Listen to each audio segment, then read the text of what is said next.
Dobriden pagi, siang dan malam. Suatu siang pada 2003 saya jumpa teman lama saya, Prof. Dr. Laude Kamaluddin dalam sebuah seminar. Ketika acara selesai, kami makan sambil ngobrol. Banyak yang kami obrolkan, yang pasti soal-soal politik.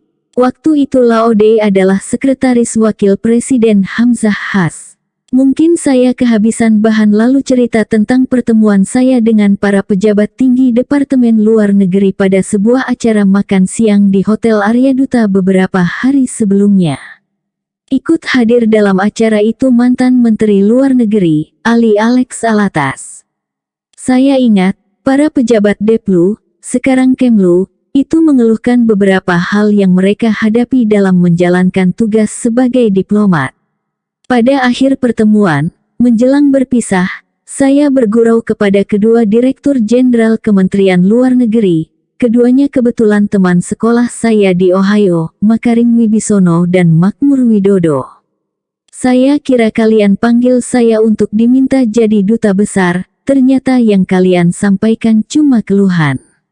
Mantan Menlu Alatas menimpali, "You berminat jadi dubes, Lim, kalau saya tahu begitu, dulu saya bisa mendubeskan Anda." Makarim menyambung Alatas, "Kami perlu orang seperti Bung Salim, mantan wartawan dan berpengalaman luas. Tapi kami sekarang tidak lagi bisa berbuat seperti pada zaman Pak Alatas dulu." Mendengar cerita saya, Laude mengulangi pertanyaan Alatas, "Pak Salim berminat, saya bisa usulkan lewat kantor Wapres." Tidak lama kemudian, saya menerima salinan surat, ditanda-tangani Wapres Hamzah Has, yang mencalonkan saya menjadi dubes. Sesudah itu lama tidak ada kabar. Suatu hari ketika saya sibuk sebagai komentator politik untuk Metro TV pada hari konvensi Capres Golkar, istri saya menerima telepon dari Taufik Yemas yang mengabarkan Presiden Megawati mengundang saya makan malam. Ini suatu kehormatan luar biasa. Tidak banyak orang yang diundang Presiden untuk makan malam di kediamannya, kata saya kepada Taufik ketika mengkonfirmasi kesediaan memenuhi undangan istrinya. Saya pikir ini tentu ada hubungannya dengan pencalonan jadi dubes yang prosesnya sudah dimulai oleh Profesor Dr. Laude Kamaluddin tersebut. Menjelang jumpa Presiden Megawati, saya mencari informasi mengenai bagaimana bicara dengan Putri Soekarno itu dan apa kira-kira yang akan dibicarakannya. Saya menelepon Dr. Andi Rizal Malarangeng yang waktu masih merupakan bagian dari kubu Megawati, Roy Bejanis, dan Sabang Sirait, keduanya tokoh PDIP. Lewat telepon, Rizal menjelaskan kepada saya bahwa menghadapi Mega itu layaknya berjumpa seorang ratu. Saya tidak tahu maksud Rizal, tapi dari penjelasannya, kesan saya ada hubungannya dengan kesadaran pada diri Megawati bahwa dia Putri Soekarno. Janis menitipkan kepada saya sejumlah persoalan yang dihadapi PDIP yang menurutnya kurang mendapat perhatian Megawati. Sabam titip salam saja, tidak ada info, saran, atau komentar. Pemilihan umum akan berdarah-darah. Malam itu dingin. Hujan lebat, banjir di berbagai tempat dan jalan di mana-mana macet. Karena itu saya berangkat lebih awal dan berhasil tiba tepat waktu di rumah kediaman Megawati di Jalan Tuku Umar. Nyatanya saya harus duduk sejam di ruang tamu yang dingin sebelum akhirnya tepat pukul 20 Ibu Megawati berkenan menerima tamu yang diundangnya. Waktu makan malam sudah lewat dan saya jelas lapar. Jajan pasar yang manis-manis suguhan Ibu Mega tentu sulit dikonsumsi oleh seorang penderita diabetes. Jadi, saya minum air bening saja terus-menerus. Pembicaraan berlangsung selama 2 jam. Menemani Ibu Mega adalah Amris Fuad Hasan, anggota Komisi 1 DPR dari PDIP, partai pimpinan Ibu Mega. Yang menarik dan penting saya catat adalah bahwa hampir seluruh pertemuan itu diisi oleh Ibu Mega dengan keluhan tentang apa saja yang menyangkut persoalan politik dan pemerintahan yang dia hadapi. Salah satu di antara banyak soal yang dia keluhkan adalah kekesalannya pada sebuah pernyataan seorang jenderal yang menyebut pemilihan umum akan berdarah-darah. Saya kebetulan ingat bahwa pernyataan tersebut dikeluarkan oleh Jenderal Ryamizard Ryakudu, Kepala Staf Angkatan Darat waktu itu. Sebagai seorang peneliti peran politik militer, saya lantas menanggapi keluhan Ibu Presiden itu. Dengan berbahasa Inggris saya berkata, menurut pasal 10 Undang-Undang Dasar kita, Ibu adalah pemegang kekuasaan tertinggi atas Angkatan Darat, Laut, dan Udara. Jadi, Ibu bisa memecat Jenderal Indonesia mana saja yang Ibu Presiden nilai tidak mematuhi kebijakan atau aturan yang berlaku. Reaksi Megawati hanya tersenyum. Dan sampai saya keluar dari pintu dalam perjalanan pulang, soal menjadi dubes sama sekali tidak disinggung. Hampir 3 bulan setelah dilantik menjadi presiden, saya kebetulan jumpa dengan Presiden Susilo Bambang Yudhoyono pada pesta perkawinan Putri Majen TNI Marinir Jusuf Solihin, teman seangkatan Bapak Presiden di Akabri. Ke istana dong, Mas, ucapnya sambil memeluk saya. Nanti saya minta Mas Sudi mengaturnya. Beberapa hari kemudian Sekretaris Kabinet, Sudi Silalahi, lewat telepon menyampaikan pesan Presiden yang mengharapkan kunjungan saya ke istana. Waktunya lepas maghrib, tanggalnya sudah lupa. Supaya tidak terlambat, saya sembahyang maghrib saja di Masjid Baitur Rahim, di kompleks istana. Pertemuan yang berlangsung di salah satu ruang tamu Istana Merdeka dihadiri Sudi Silalahi yang tidak berbicara sepatah kata pun sepanjang percakapan kami berdua. Banyak soal yang kami bicarakan, tapi yang saya masih ingat dan anggap penting, cuma 3 hal. Pertama, saya sarankan agar SBY sebagai Presiden mengangkat Kepala Staf Angkatan Udara menjadi Panglima TNI. Hubungan buruk masa lalu antara Angkatan Udara dan Angkatan Darat tidak boleh kita biarkan berlangsung terus, kata saya. Lagi pula undang-undang sudah memungkinkan, dan Perwira Angkatan Laut, Laksamana TNI Widodo Adi Sucipto, sudah menjadi Panglima TNI pertama yang bukan Jenderal Angkatan Darat. SBY tahu maksud saya karena soal itu sudah pernah saya sampaikan ketika Bapak Presiden masih duduk di kursi Menko Polkam yang berkantor di Jalan Merdeka Barat. Usul yang sama sebenarnya juga pernah saya sampaikan kepada Wapres Hamzah Has dan Presiden Megawati, lewat Taufik Kimas. Beberapa waktu kemudian, ketika berkunjung ke istana mewawancarai SBY untuk acara talk show saya di TVRI, saya tanya lagi, siapa Panglima TNI yang Anda pilih? Jawabnya singkat, sesuai dengan saran Mas Salim. Kebetulan materinya bagus. Tidak berselang lama, naiklah Marsikal TNI Joko Suyanto, mantan Kepala Staf Angkatan Udara, seorang pilot tempur, ke kursi Panglima TNI. SBY memang kenal baik Marsikal Joko, mereka berdua satu angkatan di Akabri, Angkatan 1973. Nanti setelah meninggalkan posisi Panglima TNI, Joko Suyanto didudukkan SBY pada kursi Menko Polhukam. Hal kedua, saya sampaikan secara setengah bergurau. Saya ini sudah lama berstatus sebagai calon dubes, tapi tidak kunjung diangkat oleh Presiden yang Anda gantikan. Apakah kira-kira pemerintahan Anda masih berminat mengangkat saya jadi dubes? Sambil tertawa, SBY menjawab, itu soal gampang, Mas. Hasan Wirajuda, Menteri Luar Negeri, malam ini akan ke sini, nanti saya bicarakan dengannya. Hal ketiga menyangkut hubungan lama kami. Sejak awal saya selalu memanggil menantu Jenderal TNI Sarwo Edi itu dengan Dik Bambang. Keluarga mertua memang memanggilnya Bambang.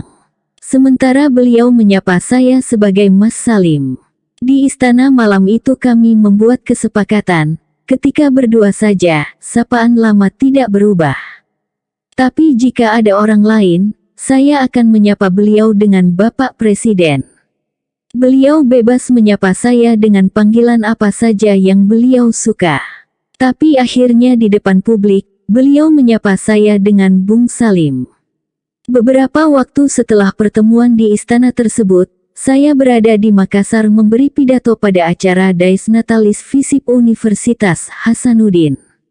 Malam menjelang balik ke Jakarta, saya dan istri dijamu makan malam oleh Prof. Dr. Hafid Cangara, Dekan Visip Unhas, di sebuah restoran ikan bakar tidak jauh dari Pantai Losari. Kami sedang menikmati ikan bakar ketika tiba-tiba telepon genggam saya bergetar. Wakil Presiden di ujung sana. "Pak Salim sudah jumpa Presiden?" tanya Jusuf Kalla. "Sudah, Pak Ucup," jawab saya. "Ini saya diminta Presiden untuk mencarikan tempat buat Pak Salim." Singkat cerita, setelah menunggu beberapa bulan, pada suatu malam saya mendapat telepon dari Imron Kotan, Sekjen Deplu. Saya diminta datang ke kantornya karena surat keputusan pengangkatan saya sebagai dubes sudah ditandatangani Presiden. Setelah segala urusan, termasuk mengikuti orientasi di Kementerian Luar Negeri, pemeriksaan kesehatan dan fit and proper test di Komisi 1 DPR, pada akhir November tahun 2006 saya sudah tiba di Praha siap memangku tugas negara sebagai Duta Besar Republik Indonesia untuk Republik Ceko. Harus saya katakan bahwa tidak semua urusan menjelang keberangkatan itu berjalan lancar sebagaimana mestinya. Salah satu yang hampir mengganjal saya adalah acara di Komisi 1 DPR. Ada 2 anggota di lembaga itu yang saya nilai berbuat tidak pantas. Seorang dengan enteng meminta kami para calon duta besar untuk menyanyi. "Nanti para dubes akan memimpin lagu kebangsaan di pos masing-masing. Kita ingin lihat, apa bisa nyanyi," kata seorang yang kebetulan anggota Partai Demokrat, partai pimpinan Presiden. Saya jawab dengan ketus karena dongkol dan marah, "Kalau Anda tahu protokol, Anda tentu juga mengerti tidak ada inspektur upacara yang memimpin lagu Indonesia Raya." Rupanya pernah ada calon dubes dari diplomat karir yang dipelonco oleh anggota Komisi 1. Calon dubes itu terpaksa nyanyi. Anggota yang satunya lagi menggunakan kesempatan dan kewenangannya untuk melampiaskan dendam lamanya kepada saya.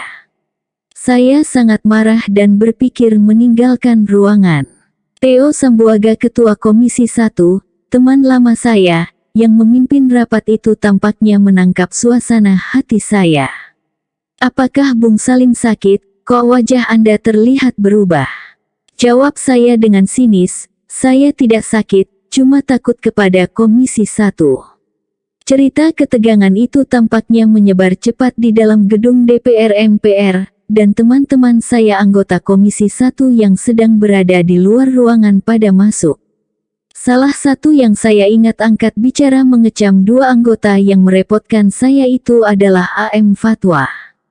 Hari itu saya pulang meninggalkan ruang Komisi 1 dengan hati masyghul. Salah seorang teman di Komisi 1 menyampaikan kepada saya bahwa di antara anggota komisi itu ada beberapa orang yang memang bertekad menggagalkan sebanyak mungkin calon untuk menjadi dubes. Sasaran utama mereka sebenarnya diplomat karir. Pada angkatan saya, seorang diplomat karir memang berhasil mereka gagalkan. Ini kesewenang-wenangan. Mentang-mentang kebetulan berkuasa, kata saya. Hasil fit and proper test itu saya ketahui lebih awal, yakni ketika para anggota komisi itu baru saja selesai rapat yang berlangsung hingga larut malam. Begitu rapat selesai, Letjen TNI Andi Muhammad Galib SH, seorang anggota Komisi 1 dari Partai Persatuan Pembangunan menelepon saya. Dengan menggunakan bahasa Bugis, beliau mengucapkan selamat kepada saya sebagai dubes yang akan ditempatkan di Praha. Loh, kok Praha? Mengapa dipindahkan dari Stockholm sebagai yang dijanjikan Presiden kepada saya? Kemudian baru saya tahu bahwa saya dipindahkan ke Republik Ceko karena dianggap bisa lebih berguna di sana sebagai seorang yang punya pengalaman berurusan dengan militer. Kita mungkin akan beli senjata dari Ceko, jadi Anda dianggap pantas dikirim ke sana, kata Sabam Sirait, teman lama saya, dan anggota Komisi 1. Akibat perubahan itu, calon yang tadinya direncanakan ke Praha, seorang wanita dan diplomat karir, dipindahkan ke Swedia. Kami tukaran tempat jadinya. Ternyata hingga saya menyelesaikan tugas tidak pernah terjadi pembelian senjata meski peninjauan dari Jakarta mengalir tak habis-habisnya. Salah satu sasaran penting untuk dibeli waktu itu adalah pesawat jet latih tempur buatan Ceko. Dari tes pilot, Kepala Staf Angkatan Udara hingga Kepala Staf Umum TNI serta sejumlah pejabat lainnya, secara bergantian meninjau pesawat yang pabriknya terletak di luar kota Praha. Akibatnya saya terus-menerus menunaikan pekerjaan menjelaskan kepada tuan rumah mengapa pesawat belum dibeli juga. Setiap rombongan dari Indonesia selalu mendapat pertanyaan mengenai nasib pesawat yang sudah sering ditinjau tersebut. Apa pasal, kok belum juga dibeli? Perdana Menteri juga selalu menggunakan kesempatan pertemuan kami di pesta-pesta diplomatik atau acara kenegaraan untuk bertanya kapan Indonesia akan membeli pesawat latih tempur itu.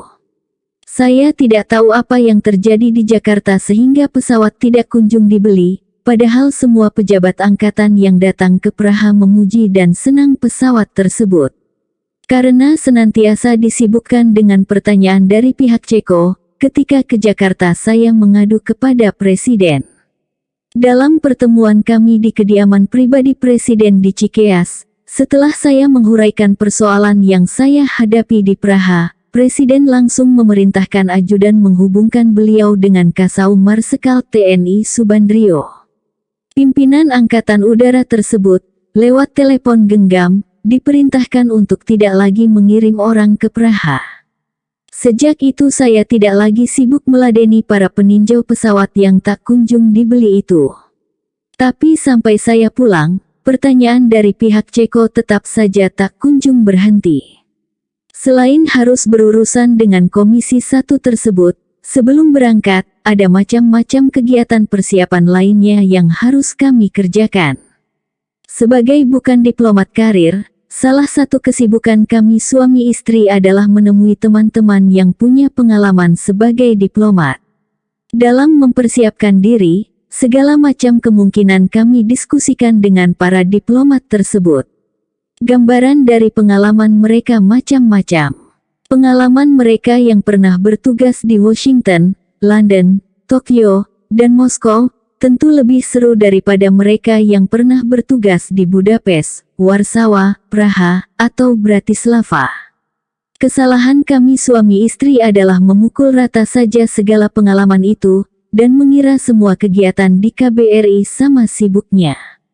Kesan itu tampaknya menakutkan istri saya. Akibatnya dia jadi stres dan atas nasihat dokter dirawat di rumah sakit. Gejala tifus, kata Dokter Ibrahim di rumah sakit Mediros. Untung dalam beberapa hari penyakit bisa diatasi. Tapi muncul soal baru, istri saya menyarankan saya berangkat sendiri. Dia memilih tinggal di Jakarta saja. Inilah akibat gambaran yang menyeramkan sebagai istri dubes seperti yang dia dengar dari berbagai sumber tadi. Hanya dengan bujukan sejumlah teman, istri saya akhirnya melunak, dan dalam keadaan fisik yang masih lemah, bersedia berangkat bersama. Udara sudah amat dingin waktu kami tiba di Praha, dan saya masih harus menunggu sebulan sebelum menyerahkan kredensial, surat kepercayaan kepada Presiden Ceko. Konon, kecuali dubes Amerika Serikat yang diterima hanya beberapa hari setelah tiba, semua duta besar harus menanti cukup lama sebelum mendapat giliran diterima di Istana Kepresidenan, bekas Istana Raja yang amat megah, dan di Praha dikenal dengan nama Kastil. Ketika tiba giliran saya pada akhir Januari, udara sudah berada di bawah titik beku. Sebelum memasuki istana, saya masih harus memeriksa barisan kehormatan di halaman. Menghadapi udara sedingin itu saya harus berpakaian berlapis-lapis. Sementara itu, di luar pagar istana saya lihat banyak saja turis menonton upacara sembari membidikkan kamera-kamera mereka. Di Praha ini tidak ada musim turis khusus. Musim apa saja, dingin atau panas, turis tetap membanjir. Ibu kota Republik Ceko memang unik, bukan cuma cantik, tapi satu dari sedikit kota Eropa yang tidak rusak sedikit pun oleh Perang Dunia II.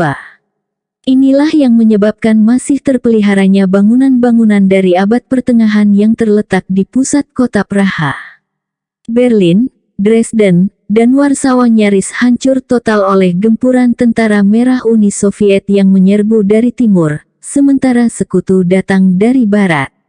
Sisa bangunan lama yang masih bisa Anda saksikan di Berlin sekarang tidak lebih dari 20%. Di Warsawa bahkan lebih parah lagi, mungkin kurang dari 10%. Ketika menyerahkan surat kredensial kepada Presiden Ceko, para dubes baru harus mengucapkan kalimat yang naskahnya sudah disiapkan oleh Kementerian Luar Negeri mereka. Tugas para dubes adalah menghafalkannya untuk diucapkan saat menyerahkan surat kredensialnya kepada Presiden. Berhari-hari saya berlatih menghafalkannya. Tapi dasar pelupa, yang keluar dari mulut saya di depan Presiden Václav Klaus, orang yang menggantikan Presiden Václav Havel, sastrawan terkenal itu tidak persis sama dengan naskah susunan Kemlu Ceko. Untunglah Presiden Klaus tidak cerewet, dan upacara berlangsung dengan aman dan tertib, tanpa pidato dari kedua belah pihak. Acara berikutnya, dubes baru dan istri diajak masuk ke ruang dalam istana untuk minum kopi bersama presiden yang didampingi oleh pembantu dekatnya, termasuk seorang jenderal yang menjabat sekretaris militer presiden.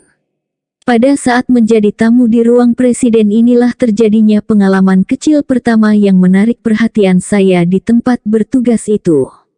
Sebelum duduk, di meja tamu di depan kami sudah terlebih dahulu tersedia macam-macam minuman botol di samping kopi panas dan berbagai makanan kecil.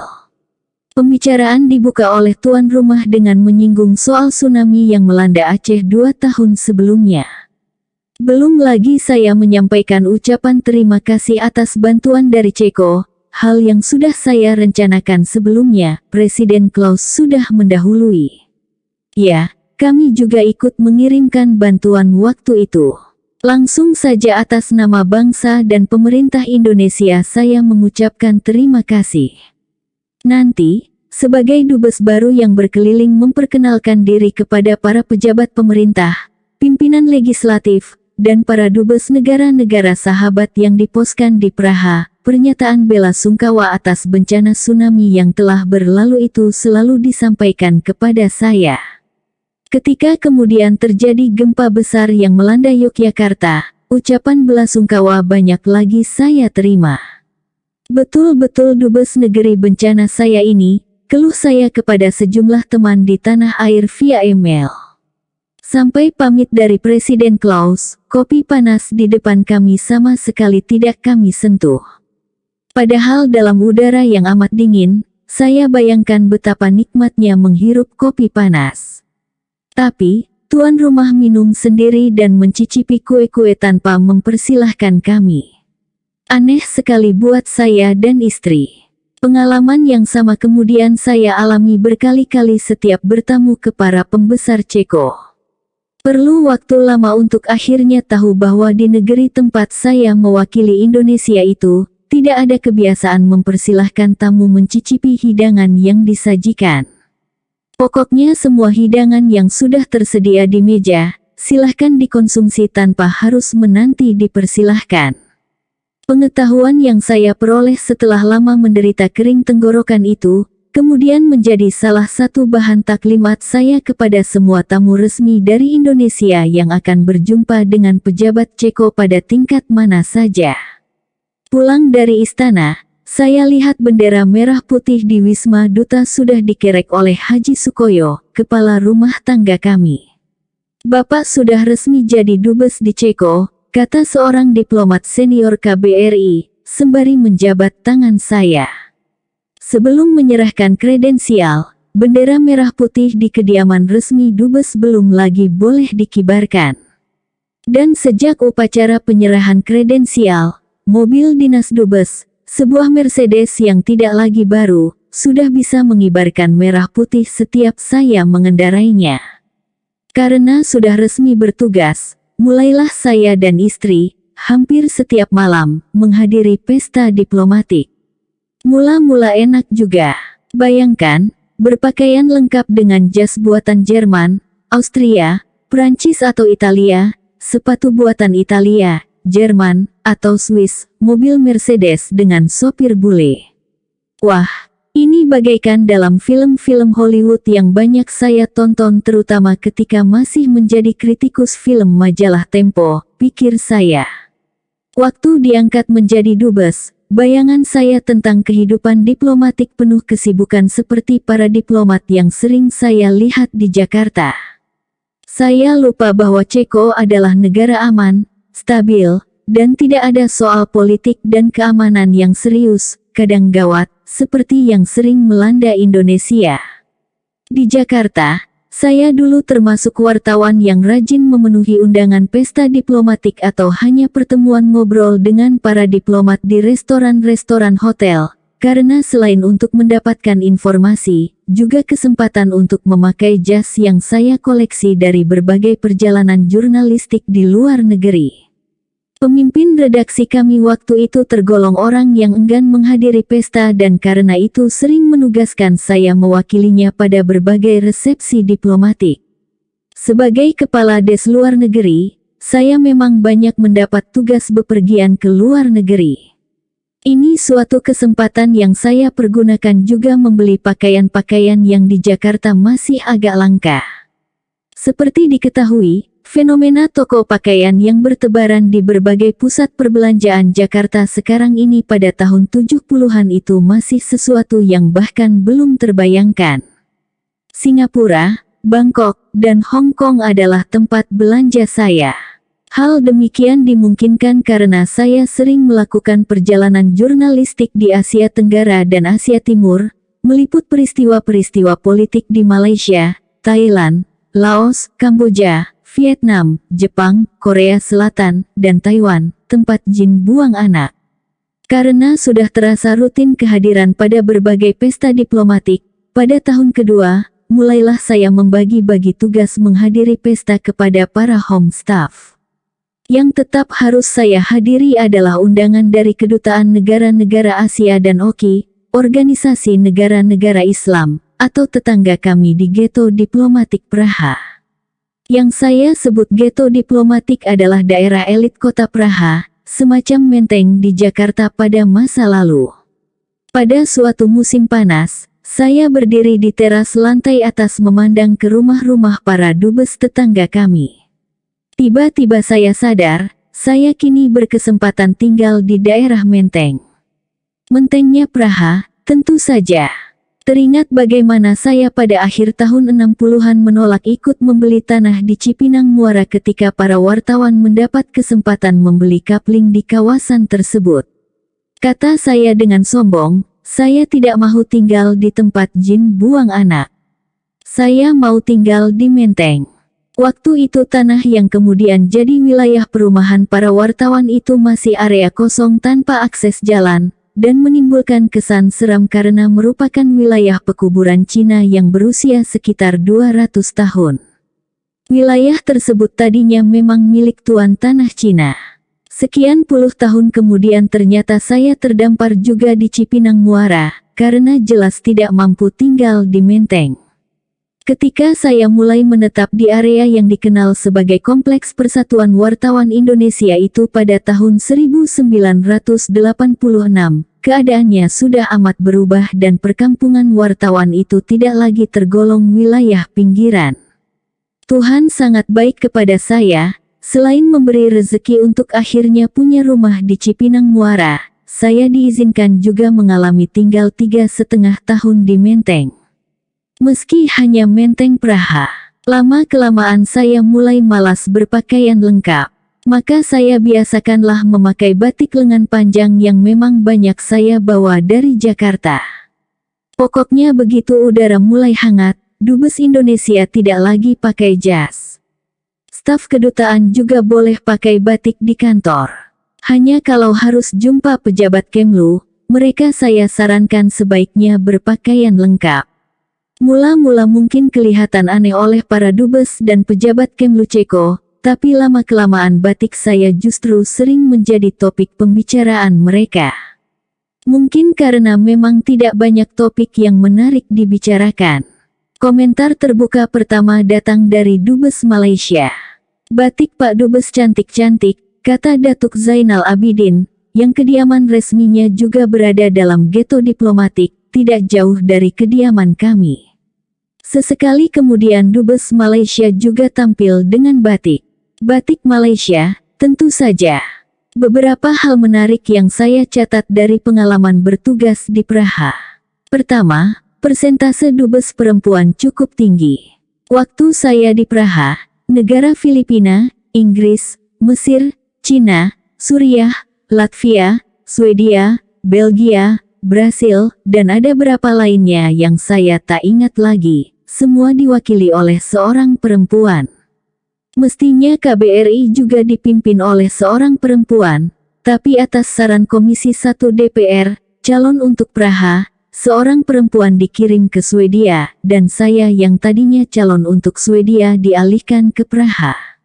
Pengganti saya kemudian adalah perempuan. Apa penjelasannya? Saya tidak tahu. Mungkin karena Praha kota yang cantik, maka perempuan pantas jadi dubes di sana. Hal menarik lainnya adalah bahwa secara permanen ketua para dubes di Praha, Dean of the Diplomatic Corps adalah Dubes Vatikan. Meskipun dia baru datang kemarin, hari ini kepala perwakilan tahta suci tersebut langsung menjadi Dean. Lazimnya Dean adalah dubes yang paling lama bertugas di suatu negara. Di Jakarta sekitar 40 tahun silam, Dubes Filipina, Modesto Farolan, seorang paman Imelda Marcos pernah lama menjadi Dean karena lebih 10 tahun bertugas di Jakarta. Dubes Filipina di Praha juga bertugas lama, lebih dari 10 tahun. Cuma tidak jadi Dean karena jabatan itu sudah diberikan secara permanen kepada Bapak Pastor. Kedudukan khusus Dubes Vatikan di Praha itu menjadi unik karena Ceko adalah bangsa yang hanya 31% penduduknya mengaku punya hubungan dengan gereja. Mayoritas orang Ceko tidak beragama, kata Dubes Vatikan dalam kunjungan perkenalan saya ke kedutaannya. Dari yang 31% itu pun penganut Katolik tergolong minoritas. Selama di Praha, saya hampir tidak pernah jumpa orang Ceko yang mengaku berhubungan dengan gereja dalam urusan kelahiran, perkawinan, dan kemungkinan besar juga nantinya dalam urusan kematian. Kendati demikian pada malam Natal, mereka semua berpesta dengan memakan ikan kaper, semacam ikan mas ukuran besar, sembari meneguk anggur putih. Menjelang malam Natal di hampir seluruh penjuru Praha, kita bisa lihat munculnya pedagang mendadak yang menjual ikan kaper. Pemandangan demikian mengingatkan saya kepada munculnya para penjual kulit ketupat sehari sebelum Lebaran di berbagai penjuru Jakarta. Apakah minimnya pengunjung gereja akibat komunisme? Tidak ada urusan dengan ideologi. Dari dulu sudah begitu, kata seorang dosen di Charles University ketika saya tanyai soal ini. Sebenarnya ada penjelasan panjang yang berhubungan dengan perang agama yang dulu sering melanda Eropa, tapi ceritanya saya sudah lupa. Mengapa Dean selalu Dubes Vatikan, juga tidak pernah jelas buat saya. Yang saya ingat Bapak Pastor itu meski berkebangsaan Italia, tapi bahasa Inggrisnya bagus sehingga orasinya pada setiap perpisahan seorang dubes, selalu memikat karena indah.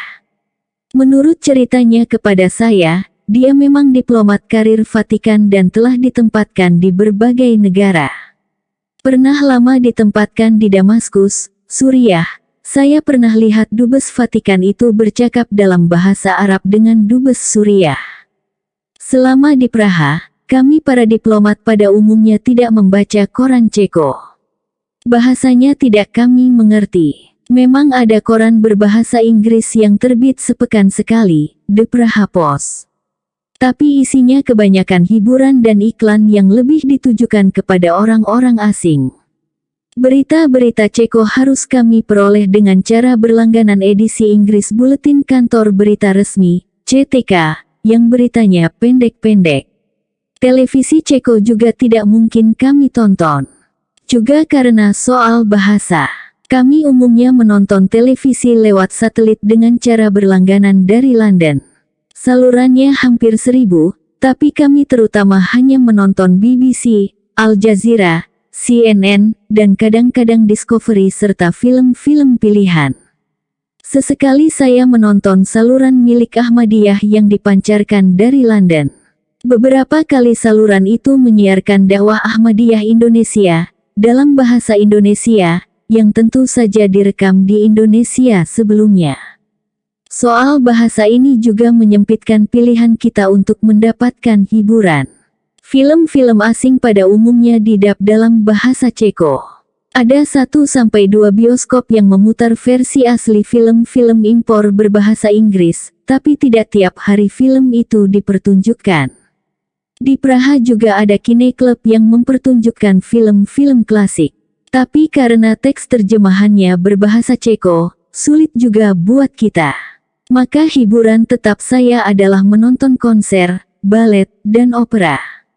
Praha punya gedung opera dan gedung konser yang usianya sudah sekitar 100 tahun.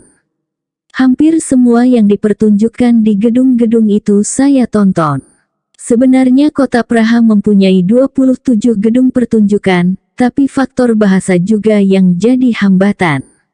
Saya pernah menonton pertunjukan lakon Paman Vanya karya pengarang terkenal Rusia, Anton Chekhov.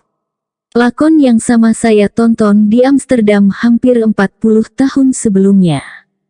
Karena saya belajar bahasa Belanda, sedikit-sedikit saya bisa mengikuti jalan cerita pertunjukan di Amsterdam itu.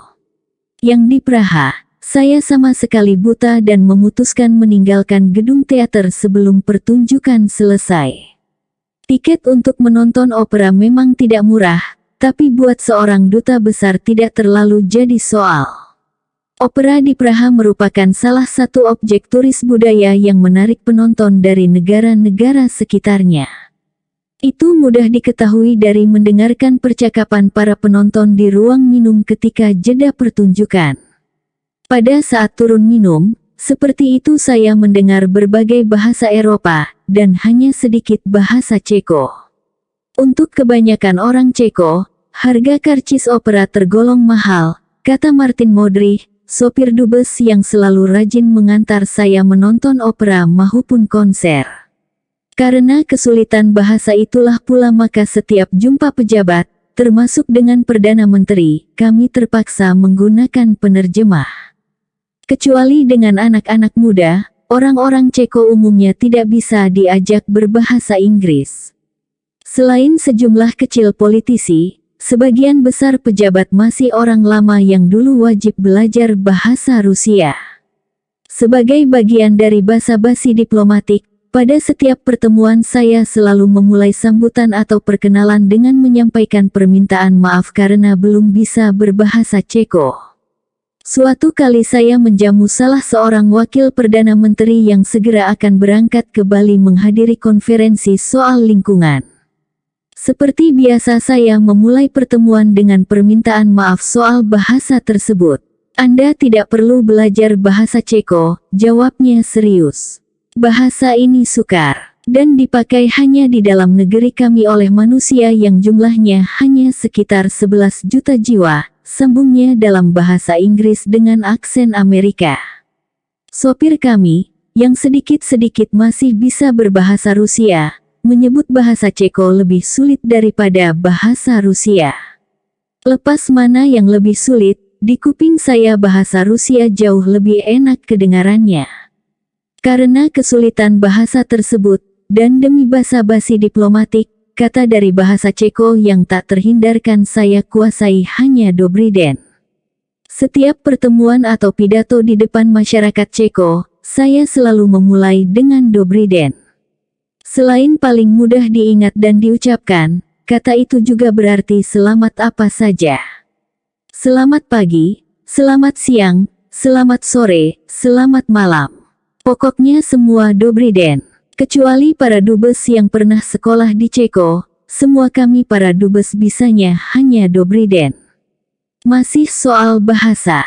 Upaya saya mendapatkan kesempatan bagi para mahasiswa pasca sarjana Indonesia untuk belajar di Ceko tidak membuahkan hasil. Pemerintah pusat maupun gubernur yang mempunyai universitas negeri di wilayahnya, semua bersedia menerima dan memberi beasiswa kepada mahasiswa Indonesia. Syaratnya, harus ikut kuliah pada kelas-kelas yang menggunakan bahasa Ceko. Kuliah bahasa Inggris memang ada, tapi itu usaha para dosen sendiri, jadi statusnya swasta dan biayanya mahal, kata Gubernur Moravia di kota Brno.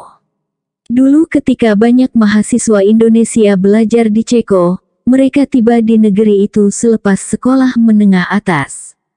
Usia masih muda dan karena itu masih mudah belajar bahasa Ceko yang sulit itu. Sekarang hanya ke negeri berbahasa Inggris anak lulusan SMA Indonesia pergi belajar. Padahal universitas-universitas Ceko terkenal bermutu dan mempunyai tradisi akademik yang panjang. Universitas Charles di Praha, misalnya, adalah universitas tertua di Eropa Tengah. Karena mengalami pendidikan universitas di Ceko, beberapa dubes bisa dengan fasih berbahasa setempat. Dubes yang paling lancar berbahasa Ceko waktu saya di Praha adalah dubes Cina dan Mongolia.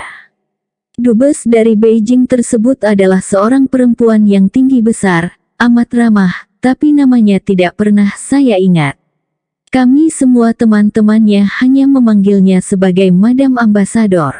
Nah, Madam Ambasador dari Tiongkok ini adalah sarjana bahasa dan sastra Ceko, suatu kebolehan yang diperolehnya setelah belajar pada Charles University sekian tahun silam.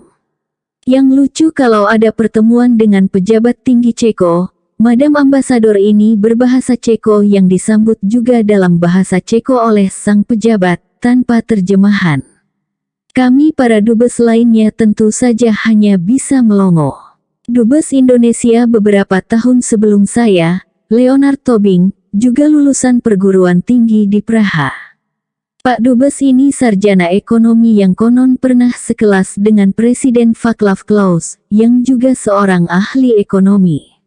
Karena itu, Pak Dubes Tobing lancar berbahasa Ceko. Orang Indonesia di KBRI yang sekarang lancar berbahasa Ceko hanya para staf lokal, yakni orang Indonesia yang sudah bertahun-tahun menetap di Praha. Beberapa di antara mereka bahkan beristrikan perempuan Ceko. Mereka inilah yang terutama menghubungkan KBRI dengan masyarakat. Di Praha saya jumpa beberapa dubes yang menguasai lebih dari satu bahasa asing. Mereka adalah diplomat karir yang sebelum ditugaskan sudah harus lulus dari sekolah bahasa asing di negerinya atau di negara tempatnya mendapat tugas belajar. Dubes Rusia, misalnya, menguasai bahasa Ceko, Inggris, Sinhalese Sri Lanka, dan katanya sedikit bahasa Prancis. Dubes India bisa berbahasa Arab, Prancis, Rusia, dan tentu saja Inggris. Dubes Jepang bisa berbahasa Rusia selain Inggris. Tapi, Dubes Vietnam sebelumnya hanya bisa berbahasa Prancis. Penggantinya lebih mudah, berbahasa Inggris dengan lancar. Dubes Korea Utara, selain bahasa Korea, hanya bisa Bulgaria. Maka baik Dubes Vietnam yang lama maupun Duta Besar Korea Utara selalu didampingi penerjemah, kemanapun bergerak dan siapapun yang ditemuinya. Ada yang bilang penerjemahnya merangkap sebagai pejabat security yang juga bertugas mengawasi Pak Dubes. Mengeluarkan janji banyak di Praha ada pengelompokan para dubes berdasarkan wilayah asal atau organisasi, seperti ASEAN, OKI, Organisasi Negara-Negara Islam, negara-negara Arab, Amerika Latin, dan sejumlah organisasi regional lainnya. Yang saya tahu betul dan ikut berperan adalah kelompok Asia, ASEAN, dan OKI. Kelompok Asia sudah ada dan aktif sebelum saya datang, sedangkan kelompok ASEAN baru terbentuk setahun sebelum saya pulang. OKI sudah lama ada, tapi hampir tidak pernah punya kegiatan. Sulit membangun kelompok ASEAN sebelumnya, sebab anggotanya sangat sedikit. Hanya 5 negara ASEAN yang punya dubes di Praha. Dubes Malaysia waktu itu sakit dan harus mengalami transplantasi jantung, sedangkan Dubes Filipina kurang berminat. Negara ASEAN lainnya tidak menempatkan dubes di Praha, tapi dirangkap dari Warsawa, Berlin, atau Wina. Dubes Singapura malah berkantor di Singapura dan ke Praha hanya sesekali. Sehari-hari Singapura diwakili Konjen Kehormatan, seorang pebisnis berkebangsaan Ceko, yang berkedudukan di Praha. Kelompok Asia pernah mengadakan pameran budaya Asia di pusat kota yang diresmikan oleh Wali Kota Praha, Dr. Bem, seorang sahabat Sultan Hamengkubuwono ke-10 yang banyak memberi fasilitas kepada KBRI. Selain itu, acara tetap kami adalah jamuan makan siang bulanan yang secara bergilir diadakan dengan mengundang seorang pembesar Ceko sebagai tamu kehormatan. Dengan baju batik lengan panjang, saya beberapa kali menjadi tuan rumah acara makan siang dan makan malam di Wisma Duta. Pada salah satu pesta itu, tamu kehormatannya menurut rencana adalah Menteri Kebudayaan. Konfirmasi kedatangan dari kantor Bapak Menteri sudah kami terima beberapa hari sebelumnya. Tapi pada saat terakhir hanya pembantu menteri yang datang, tanpa pemberitahuan perubahan sebelumnya. Pada jamuan tersebut, pembesar Kementerian Kebudayaan itu mengeluarkan janji banyak mengenai informasi yang akan dikirimkannya. Tapi sampai saya pulang, setahun kemudian, janji tinggal janji saja. Kami sering jumpa pembesar itu di berbagai acara kenegaraan, tapi dia rupanya tidak merasa terganggu dengan obrolan janji kosongnya kepada kami. Yang juga tidak datang pada jamuan yang mengundang 18 tamu itu adalah Dubes India yang beberapa hari sebelumnya juga sudah menyatakan akan hadir. Tidak ada kabar dari kedutaan besarnya mengenai ketidakhadiran Dubes tersebut. Kami menanti hingga hampir 1 jam. Sembari menanti, pelayan terus-menerus menyuguhkan minuman dan makanan kecil. Dubes Korea Selatan akhirnya tidak sabar dan mendesak agar acara dimulai saja. "Saya sudah lapar," katanya. Sebelum acara makan dimulai, kursi kosong yang disediakan untuk Dubes India ditarik keluar oleh staf kami agar tidak ada kursi kosong di seputar meja makan yang panjang. Begitulah rupanya aturan protokoler. Beberapa hari kemudian dalam sebuah kegiatan, saya jumpa Pak Dubes India itu. Kesempatan itu ternyata tidak juga digunakannya untuk menyatakan penyesalan atas ingkar janji yang telah dibuatnya. Seperti tidak pernah terjadi suatu apapun. Kemudian hari saya tahu bahwa baik Menteri Kebudayaan Ceko maupun teman kami, Dubes India itu, keduanya memang terkenal gemar mangkir dari acara yang sudah disanggupinya untuk hadir. Kalaupun datang, diplomat karir itu juga selalu terlambat. Kegiatan terakhir saya bersama dengan Dubes India itu berlangsung di kediaman Dubes Malaysia pada acara perpisahan dengan kami sekeluarga yang segera kembali ke Jakarta. Seperti biasa, acara makan tertunda karena menunggu Bapak Dubes India. "Ah, India again," kata salah seorang dubes dengan kesal. Alhamdulillah, kali ini dia tidak mangkir, meski terlambat hampir 1 jam. Dari kelompok dubes negara-negara berpenduduk Muslim Oki lain lagi ceritanya. Kelompok dubes negara-negara Oki yang paling kompak adalah mereka yang berasal dari negara-negara Timur Tengah. Semua mereka tentu saja berbahasa Arab satu dengan lainnya. Yang dari Lebanon dan Afrika Utara kadang-kadang juga berbahasa Prancis sesama mereka. Kami yang datang dari luar wilayah itu, Indonesia, Malaysia, Pakistan, Afghanistan, Iran, Azerbaijan, Kazakhstan, dan Turki, tidak selalu mudah berpartisipasi dalam percakapan mereka. Inilah saya kira, antara lain yang menyebabkan tidak adanya kegiatan Oki untuk waktu lama. Suatu kali ada berita yang negatif terhadap Islam dalam sebuah koran Ceko. Informasi itu kami peroleh dari Dubes Suriah, seorang perempuan yang kebetulan beragama Kristen pula. Ibu Dubes dari Suriah ini mendesak agar kita melakukan sesuatu untuk mengoreksi berita yang tidak benar itu. Berkali-kali kami jumpa untuk urusan itu, sekarang saya sudah lupa apa yang akhirnya disepakati untuk kami kerjakan. Pokoknya tidak cukup penting, buktinya tidak saya ingat. Tapi sejak itu ada pertemuan rutin antar dubes negara-negara Oki. Dalam salah satu acara pertemuan rutin itu, saya melemparkan gagasan agar kita secara bersama dan berkesinambungan mengadakan kegiatan kebudayaan. Ini cara efektif dan murah memperkenalkan Islam kepada publik Ceko, kata saya meyakinkan para dubes.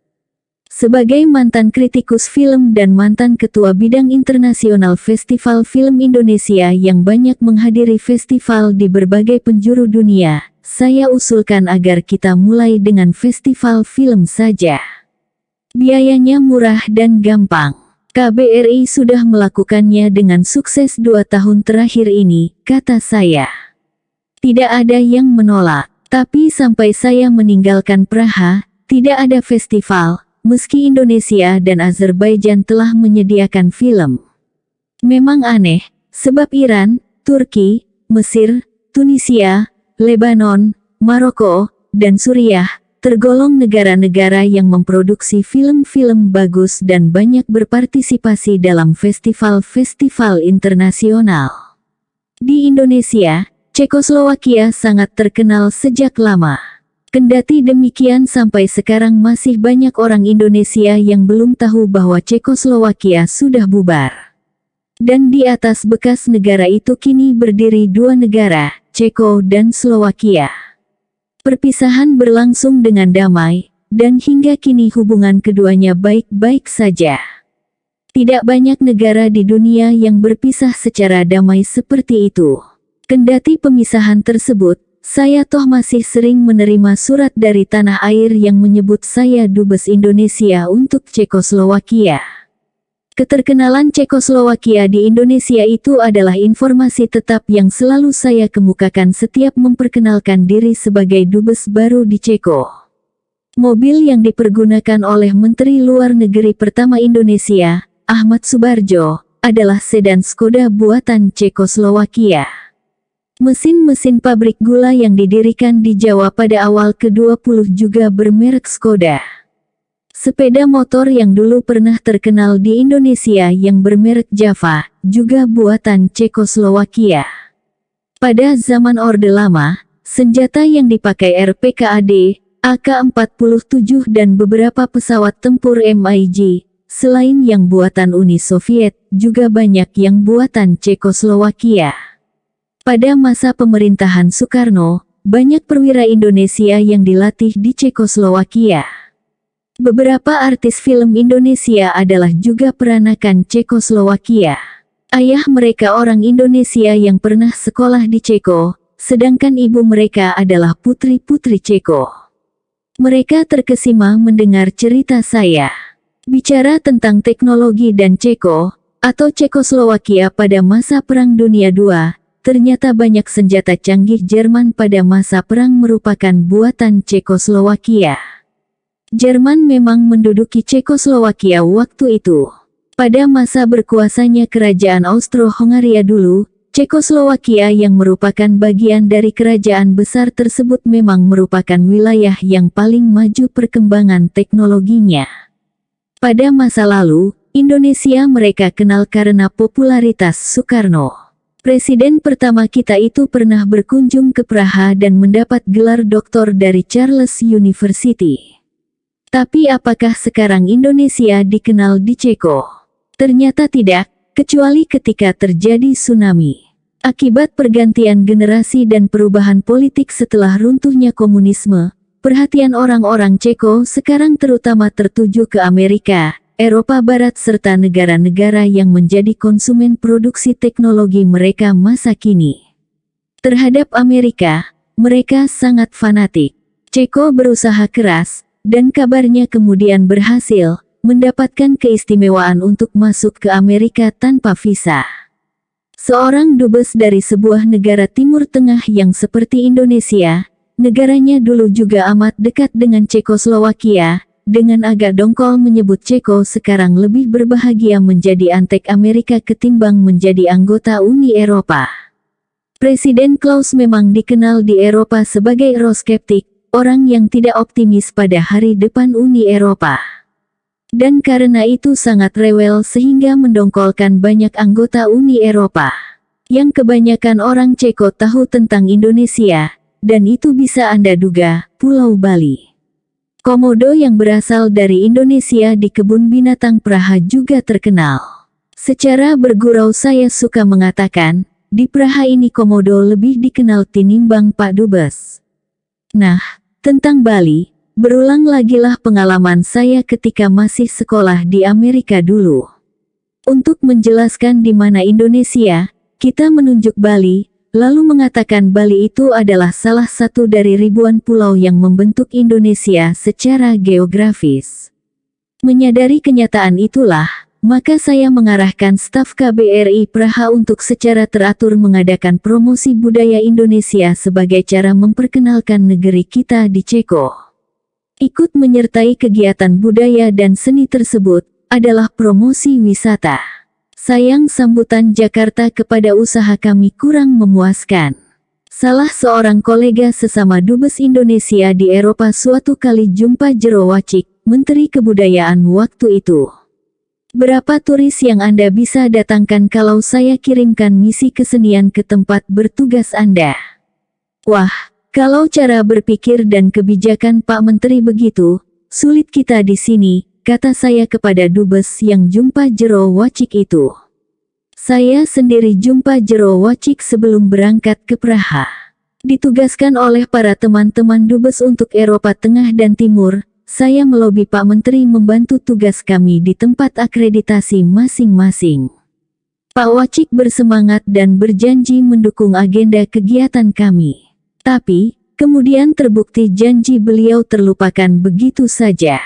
Irafati dan Aisyah berbagai acara budaya kami adakan, sejumlah artis kami datangkan. Hampir tidak ada bulan yang lewat tanpa kegiatan budaya KBRI Praha. Indonesian Embassy is the most active embassy in Praha, kata Dubes Latvia di Praha. Dubes cantik itu rupanya diam-diam sering hadir pada acara kami tanpa saya ketahui. Kalau tahu tentu saya akan menyambutnya sendiri, karena begitulah tata pergaulan diplomatik. Kegiatan budaya juga kami adakan di berbagai kota. Yang rutin kami lakukan adalah festival film dengan mendatangkan film dan sutradaranya dari Jakarta. Riri Riza Laskar Pelangi dan Nia Dinata pernah muncul di depan ratusan penonton di Teater Balai Kota Praha. Di gedung konser konservatori, Irafati Sudiarso dan putrinya, Aisyah, pernah mengadakan konser duo yang memikat banyak peminat musik klasik. Titik Puspa dan Eli Kasim bersama grup Sangrina Bunda juga sempat mentas di Praha dan beberapa daerah di luar ibu kota. Rombongan Sumatera Utara, Banyumas, kelompok kesenian IKIP Jakarta serta paduan suara dari Universitas Parahyangan juga ikut menyemarakkan acara kami. Teater Mandiri pimpinan Putu Wijaya kami Irafati Sudiarso dan putrinya Aisyah, pada Ambasador Konsert 2008 di Praha. Datangkan khusus untuk pentas di Praha. Yang juga harus dicatat adalah kunjungan rombongan Institut Kesenian Jakarta yang dipimpin oleh rektornya bersama penari dan koreografer terkemuka, Sardono W. Kusumo. Saya bahkan berhasil mempertemukan IKJ dengan sekolah kesenian Praha yang terkenal di Eropa. Mereka menandatangani kesepakatan kerjasama. Apakah kemudian ada follow-up-nya? Selain kegiatan kesenian, KBRI Praha juga setiap tahunnya mengadakan seminar ilmiah tentang persoalan-persoalan politik, sosial budaya, dan ekonomi sehubungan dengan perubahan Indonesia dari rezim Orde Baru ke rezim reformasi. Untuk seminar demikian kami bekerja sama dengan beberapa lembaga ilmiah di negeri tersebut. Para pembicara kami datangkan dari Belanda Martin van Bruynesen, Prancis Francois Railon, Amerika Serikat Bill Liddell, dan juga Indonesia Taufik Abdullah dan Mokhtar Masud.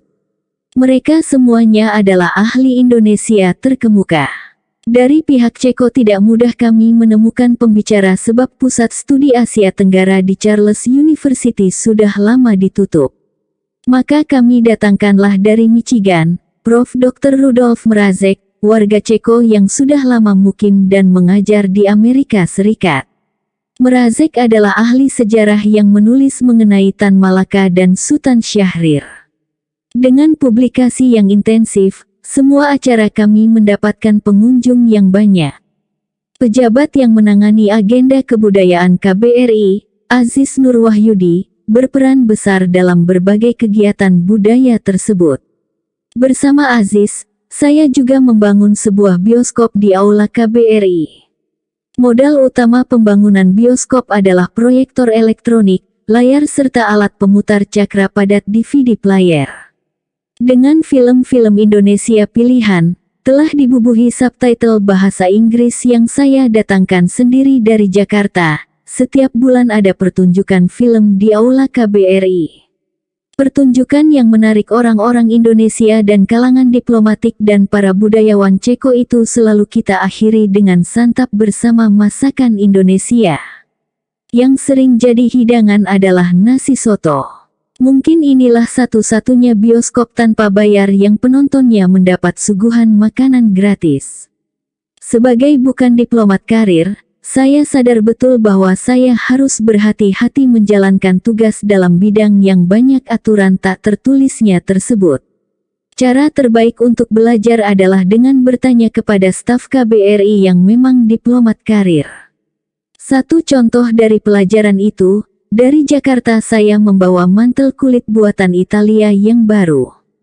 Tapi menurut staf saya, mantel mahal itu sebaiknya tidak dipakai dalam acara resmi. Jadi, menjelang kredensial saya harus membeli mantel wol yang tebal. Kebetulan pula pada waktu upacara kredensial, suhu udara berada jauh di bawah titik beku sehingga mantel tebal tersebut sangat menolong. Saya juga diajari untuk tidak naik turun mobil sebelum sopir membukakan pintu mobil. Kebetulan sopir dubes adalah orang yang sudah lama bekerja di KBRI, sudah meladeni beberapa dubes sebelum saya. Dia tahu betul aturan itu. Mula-mula saya ikut saja aturan. Tapi lama-lama saya risih sendiri. Akhirnya, saya sering rebutan dengannya membuka pintu mobil untuk naik maupun turun. Staf diplomatik mengingatkan saya agar tidak akrab dengan pegawai lokal. Saya diminta menjaga jarak. Sekretaris saya juga tidak boleh berada semobil dengan saya. Sebagian besar aturan itu secara perlahan saya anggap berlebihan dan tentu saja saya langgar. Kalau ada pesta makan di Wisma, setelah acara resmi saya suka duduk ngobrol dengan para staf lokal. Mereka tahu banyak tentang negara tempat saya bertugas sebab telah berada di sana bertahun-tahun. Jadi, mereka sumber informasi penting bagi saya. Mula-mula mereka enggan dan serba salah. Tapi lama-kelamaan kita bagaikan teman saja. Sebelum berangkat ke Praha memang beberapa teman sudah mengatakan kepada saya bahwa Kementerian Luar Negeri itu adalah kantor pemerintah Indonesia yang paling feodal. Informasi teman-teman itu tidak terlalu salah. Tapi yang mungkin tidak banyak diketahui adalah bahwa menurut sejarahnya, dubes itu dulu adalah adik atau keluarga dekat raja yang menugaskannya ke suatu negeri sebagai wakilnya. Karena komunikasi pada masa lalu sulit, maka duta besar harus bisa mengambil keputusan sendiri di tempat bertugasnya. Inilah penjelasannya mengapa para dubes dipanggil sebagai Yang Mulia, dan diembel-embeli dengan tambahan gelar luar biasa dan berkuasa penuh. Sekarang, dengan komunikasi yang sudah canggih, keputusan strategis tidak lagi berada di tangan para dubes, tetapi di ibu kota negara yang mengutusnya. Dan dalam alam demokrasi seperti yang kita alami, dubes bukan lagi adik atau keluarga raja. Tapi sisa masa lalu masih tertinggal, ya, gelar itu tadi. Juga perlakuan kepada Pak Dubes oleh para stafnya. Demi kemungkinan berhubungan langsung dengan Presiden, di kamar kerja saya tersedia sebuah saluran telepon yang aman. Tapi sampai saya pulang, keadaan selalu aman-aman saja sehingga telepon itu tidak pernah sempat saya manfaatkan. Sebagai bukan diplomat karir yang sering mencemaskan saya adalah kalau di Wisma Duta saya mengadakan jamuan. Di sini bisa saja terjadi kesalahan yang meski tidak berakibat serius, tapi bisa jadi bahan lelucon para dubes. Dalam urusan ini pun saya banyak dibantu staf yang sudah berpengalaman. Aturan di meja makan untuk jamuan diplomatik tergolong penting mendapat perhatian khusus.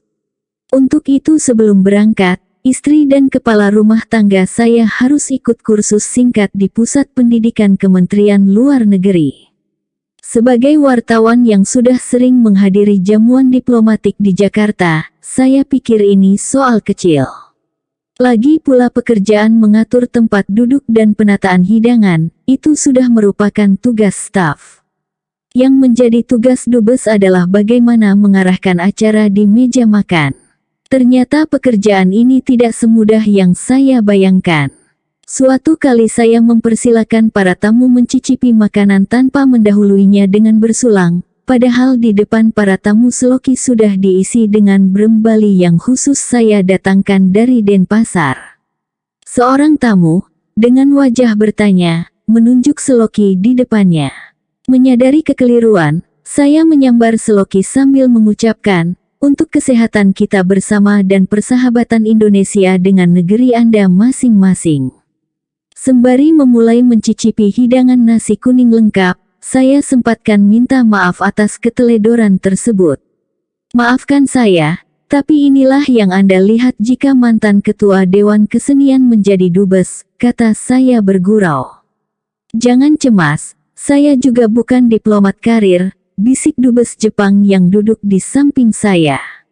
Sementara makan, diplomat Jepang itu bercerita bahwa sebelum ke Praha, dia adalah pejabat tinggi Kementerian Pertanian di Tokyo.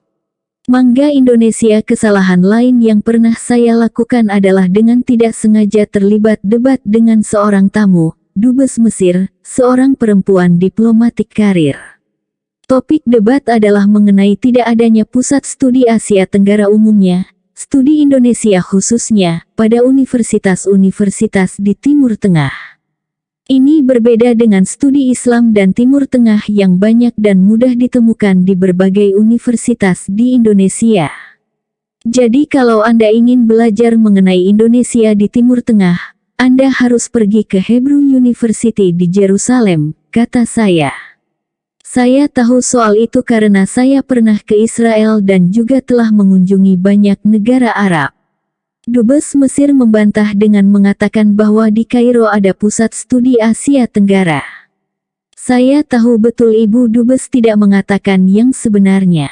Dari Dr. Alwi Shihab, alumnus Ain Syam University di Kairo, saya tahu tidak ada pusat studi Asia Tenggara di mana saja di negara-negara Islam di kawasan tersebut. Saya agak ngotot, lupa bahwa di Praha saya bukan berperan sebagai ilmuwan atau wartawan. Untunglah di samping saya ada Dubes Siprus yang pernah bertugas di Jakarta. Diplomat senior ini rupanya dari tadi mengikuti percakapan kami. Dengan cara yang canggih, dia melibatkan diri sebagai penengah, sedemikian rupa sehingga saya perlahan-lahan sadar, saya adalah duta besar dan tidak boleh berdebat dengan gaya ilmuwan atau wartawan. Dengan pihak Mesir sebenarnya, sebelum debat di Wisma Duta itu, saya juga pernah hampir terlibat debat kecil di kediaman Dubes Mesir sebelumnya, waktu itu seorang laki-laki. Untuk kami para dubes yang baru datang, Dubes Mesir mengadakan acara dinner. Di meja makan pembicaraan berlangsung menarik. Salah satu topik pembicaraan adalah mengenai bibit mangga pemberian Presiden Soekarno kepada Presiden Nasser yang kemudian hari dibudidayakan di Mesir.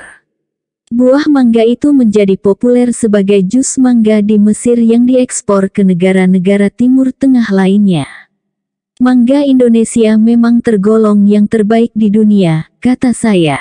Istri Dubes Belgia, seorang yang berkebangsaan Filipina tiba-tiba menyela, saya kira mangga kami di Filipina adalah mangga terbaik di dunia. Saya hanya tersenyum dan tidak menanggapi lebih lanjut. Pembicaraan beralih ke Raja Farouk, raja terakhir Mesir yang terusir ke pengasingan setelah dijatuhkan melalui kudeta oleh Jenderal Najib dan Kolonel Nasser. Rumah ini tadinya rumah Raja Farouk, kata tuan rumah menanggapi pujian saya kepada Wisma Duta kediaman tuan rumah kami malam itu. Raja-raja di Timur Tengah waktu itu memang banyak memiliki rumah peristirahatan di Eropa. Sampai sekarang kabarnya keluarga kerajaan Saudi masih mempunyai rumah, atau bahkan istana, di Swiss, Prancis Selatan, dan Spanyol.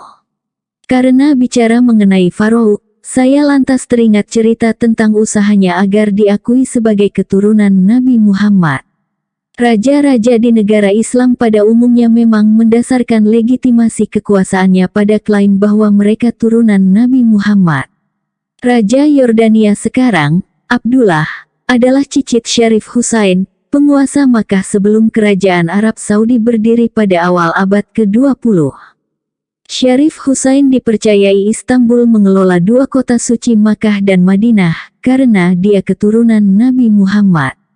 Konon Raja Brunei Hasan al-Bolkiah, yang sebagian moyangnya memang berasal dari Hadramaut, Yaman, juga mengaku sebagai keturunan Nabi. Sultan Pontianak Hamid Al-Qadri, Raja Bone Andi Mapanyuki, Sultan Ternate, Sultan Jambi, semua dianggap dan mengaku sebagai keturunan Nabi. Pendiri pesantren besar dan masyhur di Jawa, seperti Hashim Asy'ari, kakek Gus Dur juga keturunan Nabi Muhammad. Yang terakhir ini menurut cerita Gus Dur sendiri kepada saya. Cerita Rahman Wahid ini dibenarkan oleh adiknya, Solahuddin Wahid di kemudian hari. Yang menarik, kata saya pada jamuan makan malam itu, Farouk adalah cucu Muhammad Ali, orang Albania, pejabat tinggi pada Kesultanan Ottoman di Istanbul yang diperintahkan menjadi gubernur Mesir pada awal abad ke-19. Waktu itu Mesir memang berada di bawah kekuasaan kesultanan yang berpusat di Istanbul. Bagaimana mungkin dia mengaku sebagai keturunan Nabi, kata saya. Wisma Duta yang angkat bicara menanggapi saya adalah Nyonya Rumah, istri Dubes dengan nada yang terasa kurang ramah. Saya tidak pernah mendengar kisah semacam itu di Kairo, katanya. Ibu Dubes tampaknya kurang senang mendengar cerita saya. Sebenarnya saya bisa menunjuk nama buku dan penulisnya yang menjadi sumber saya. Tapi waktu itu sebagai tamu, saya tidak bersemangat memperpanjang cerita. Aneh, waktu itu saya cepat sadar, fungsi saya di Praha adalah mewakili Indonesia, bukan terlibat debat untuk menemukan kebenaran mengenai Raja Farouk yang keturunan Nabi atau keturunan Albania. Saya bertugas di Praha selama 3,5 tahun, dan itu berarti saya mengalami 3 kali bulan Ramadan dan tentu saja 3 kali Idul Fitri. Biasanya para duta besar negara-negara Islam bergantian mengadakan acara buka puasa bersama. Karena selama saya di Praha, musimnya adalah musim panas yang harinya panjang, undangan buka puasa sedikit sekali. Mungkin para diplomat itu kelelahan oleh udara panas dan matahari yang terlalu cepat timbul dan memerlukan waktu lama untuk terbenam. Yang secara teratur mengadakan acara buka puasa adalah justru Dubes Amerika Serikat. Dubes Arab Saudi pernah sekali. Saya mengambil jalan lain, tidak mengundang buka puasa tetapi mengadakan apa yang saya perkenalkan sebagai Idul Fitri Dinner. Dengan cara seperti ini saya bebas mengundang mereka yang bukan Muslim, selain mereka yang memang beragama Islam. Hidangannya adalah makanan tradisional Lebaran Indonesia yang kami sajikan secara prasmanan. Tapi ini bukan tanpa tambahan kerja. Selain harus menjelaskan sejarah, jenis, bahan baku, dan rasa hidangan, cara memakannya juga harus saya tunjukkan. Kalau saya tidak jadi pembimbing di sekitar tempat mengambil hidangan, niscaya mereka mencampur aduk saja hidangan yang mestinya dinikmati secara terpisah. Pada hari Lebaran, selepas salat Idul Fitri kami selalu mengadakan open house untuk masyarakat Indonesia. Bagi keperluan itu, dapur Wisma Duta harus kerja ekstra menyediakan hidangan Lebaran untuk sekitar 200 orang. Selain orang-orang Indonesia yang sebagian sudah menjadi warga negara Ceko, juga ikut datang anak, cucu, menantu, dan besan mereka. Pokoknya ramai. Hiruk-pikuk melanda Wisma Duta terutama oleh anak-anak Indo-Ceko yang berlarian dalam wisma yang besar serta halaman yang luas. Mereka memang pada umumnya tinggal di apartemen yang kecil dan tentu saja tanpa halaman. Berada di Wisma Duta yang besar dengan taman yang luas, tentulah merupakan kesempatan yang menyenangkan bagi anak-anak tersebut. Bahan-bahan untuk dimasak guna keperluan pesta menjamu sekian banyak orang tidak seluruhnya tersedia di Praha. Maka menjelang Lebaran, istri saya ditemani juru masak dan kepala rumah tangga Wisma, harus mengadakan perjalanan ke Berlin. Jarak Berlin-Praha hampir 400 km, tapi lewat jalan tol yang mulus dan praktis sepi. Kalau mereka berangkat lepas subuh biasanya tiba kembali di Praha lepas maghrib.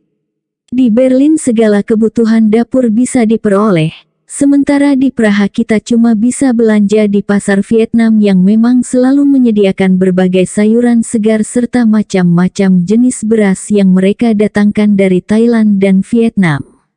Pasar Vietnam bisa ditemukan di hampir setiap kota di negara-negara Eropa Tengah dan Timur. Orang-orang Vietnam itu dulu didatangkan sebagai pekerja di pabrik-pabrik negara-negara komunis Eropa Tengah dan Timur. Sekarang mereka sudah menjadi kelompok besar yang bisa ditemukan di mana-mana. Pada hari besar Vietnam, kalau mereka semua datang, kami harus menyiapkan hidangan untuk 14.000 orang, kata Dubes Vietnam kepada saya. Soto Makassar dengan buras Haji Sukoyo dan Haji Yunarto Priyopranoto, masing-masing kepala rumah tangga dan sekretaris Dubes, selalu punya gagasan menarik mengenai jenis makanan apa saja yang sebaiknya jadi menu utama setiap kita mengadakan pesta. Para tamu pernah disuguhi makanan Jawa Timur dengan rawon sebagai primadona. Di lain kesempatan tamu dipersilakan mencicipi makanan orang Yogyakarta dengan gudeg sebagai hidangan utama. Soto Makassar dengan buras jukpe tampil sebagai hidangan utama pada salah satu Lebaran. Setiap tanggal 17 Agustus setelah upacara resmi selesai, para tamu masyarakat Indonesia dengan keluarga mereka kami suguhi makan siang. Pada acara seperti ini pilihan makanan biasanya lebih bervariasi. Tamu boleh pilih sendiri makanan yang ditempatkan di bawah tenda di halaman Wisma.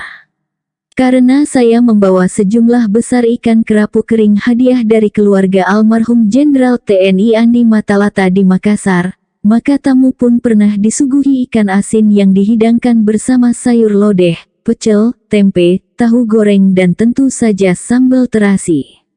Sayur-sayuran dan tahu tersedia di pasar Vietnam. Terasi kami datangkan dari Indonesia, tempe bikin sendiri.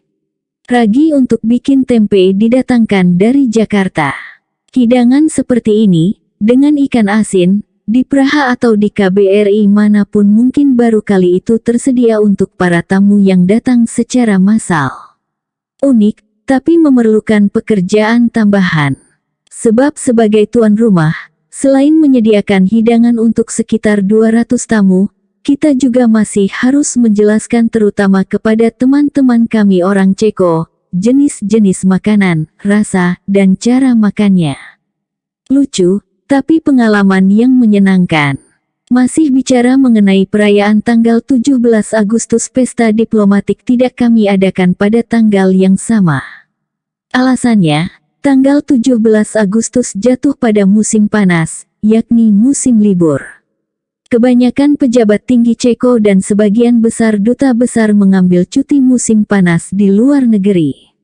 Kalau pesta diplomatik kami adakan juga hari-hari itu kemungkinan tamu yang datang sedikit sekali. Maka kami tunda acara itu ke bulan September atau awal Oktober. Yang harus saya ceritakan sehubungan dengan resepsi diplomatik itu adalah pakaian yang dikenakan para staf kedutaan, staf lokal maupun para diplomat pada malam resepsi. Saya mengharuskan para staf memakai macam-macam pakaian daerah Indonesia. Saya sendiri mengenakan pakaian Bugis Makassar pada resepsi tahun pertama dan pakaian Aceh pada resepsi tahun kedua. Untuk menunjukkan kepada dunia bahwa kita bangsa dengan berbagai suku, tradisi, dan pakaian, tapi kami tetap satu sebagai bangsa Indonesia, kata saya kepada para staf kedutaan. Sebagai orang yang berasal dari Sulawesi Selatan, pakaian Bugis Makassar saya bawa sendiri dari kampung. Sedang pakaian Aceh saya dapatkan sebagai hadiah dari Taman Iskandar Muda, perkumpulan orang Aceh di Jakarta, atas jasa-jasa baik Jenderal TNI Fahrul Razi yang berasal dari Aceh. Pada tahun terakhir, saya ingin mengenakan salah satu pakaian dari wilayah Indonesia Timur lainnya. Tapi karena tidak berhasil mendapatkannya, maka saya pakai saja seragam sebagai duta besar, yakni pakaian yang tadinya saya gunakan pada waktu kredensial. Wisma Duta di Praha adalah sebuah rumah besar yang usianya sudah sekitar 100 tahun. Menurut banyak orang, rumah itu ada penunggunya. Para staf kami yang mendapat tempat di lantai dasar memang mengaku sering diganggu. Ada yang punggungnya ditepuk, kakinya ditarik-tarik waktu tidur, ada yang dilempari bajunya yang diambil dari gantungan, dan macam-macam pengalaman lainnya. Seorang staf lokal, yang menunggui Wisma sebelum kami tiba, mengaku pernah didatangi seorang perempuan cantik yang mengajaknya tidur bersama. Semua pintu terkunci. Saya heran kok ada perempuan bisa masuk, kata Eri, staf tersebut. Tak lama kemudian perempuan cantik itu menghilang entah lewat jalan mana. Dubes kita di Bratislava yang datang bertamu dan tidur di ruangan VIP di lantai 2, juga mengalami gangguan. Telinga saya ditiup, kata Pak Dubes. Konon di Wisma Duta ini dulu, ketika masih dihuni oleh pemiliknya sekitar 100 tahun silam, salah seorang anak gadisnya melakukan bunuh diri karena patah hati. Jadi banyak yang menduga, kru orang bunuh diri itulah yang suka datang bertamu ke wisma kami. Saya sendiri lebih percaya penjaga itu adalah jin yang kononnya suka menghuni bangunan-bangunan tua. Sejumlah tamu lain juga pernah tidur di ruang VIP itu. Jenderal Safri Samsudin dengan istri, Prof Muladi dengan istri, Dr. Syahrir dan Dr. Kartini Syahrir, Duta Besar Makmur Widodo dan istri, Duta Besar Wiryono dan istri, Duta Besar Makarim Wibisono dan istri, Eli Kasim dan Titik Puspa juga pernah tidur di kamar VIP tersebut. Tapi tak seorang pun di antara mereka mengeluh mendapat gangguan sebagai yang dialami oleh staf kami dan dubes kita dari Slowakia tersebut. Mungkin perempuan cantik korban bunuh diri itu milih-milih juga waktu beroperasinya dan orang-orang yang ingin diganggunya. Komentar seorang staf lokal kami. Pak Dubes dari Bratislava itu memang ganteng dan tinggi besar. Barangkali itu sebabnya dia diganggu. Yang jelas kami sekeluarga, alhamdulillah, aman-aman saja. Bicara tentang rumah tua yang ada penunggunya, saya teringat cerita tentang Sri Sultan Hamengkubuwono ke-9 di Washington DC. Syahdan, suatu kali Sri Sultan berkunjung ke Washington dan menginap di Hotel Embassy Row yang terletak tepat di seberang KBRI.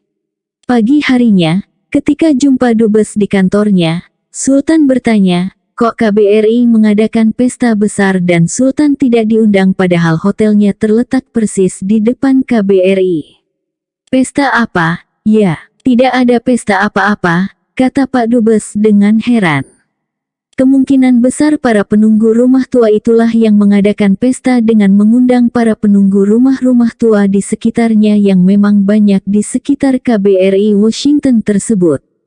Sultan sebagai Raja Jawa yang barangkali mempunyai kemampuan melihat yang gaib berhasil menyaksikan pesta orang-orang halus itu, sementara para penjaga malam gedung KBRI tidak melihat atau mendengar apapun di dalam gedung tua yang dijaganya. Saya harus minta maaf. Catatan dan pengalaman menjabat dubes di Ceko sebaiknya saya gunakan juga untuk menulis kesan mengurus berbagai rombongan studi banding para anggota DPR kita.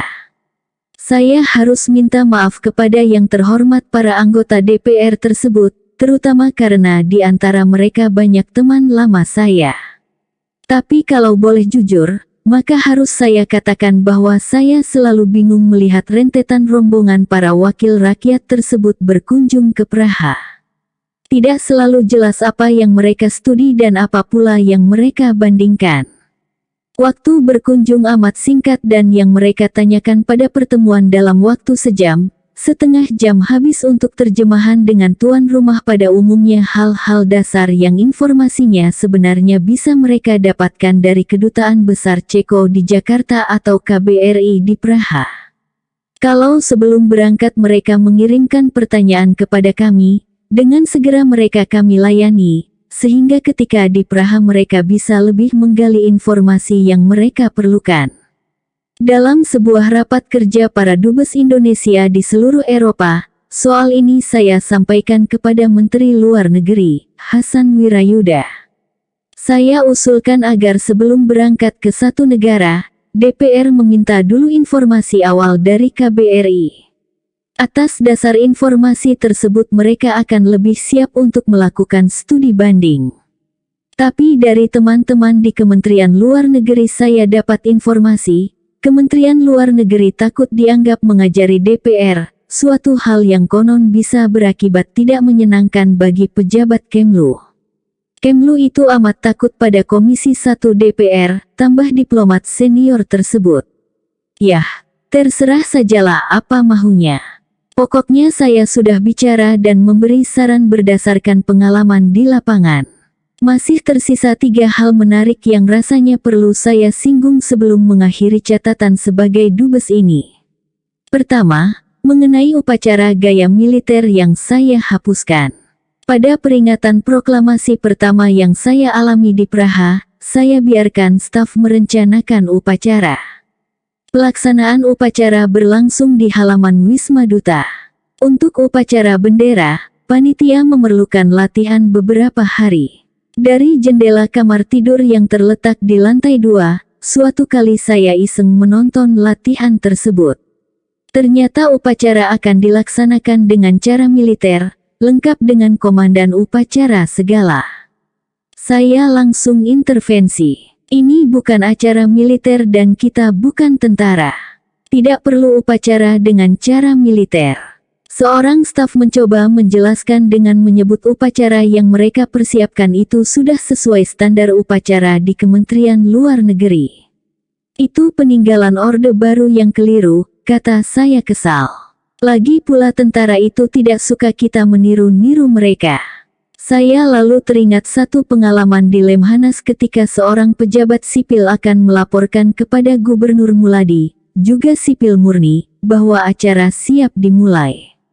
Gayanya sangat militeristik, dan begitu bersemangatnya dalam membanting kaki sebelum memberi hormat secara militer, sang pejabat hampir saja tergelincir.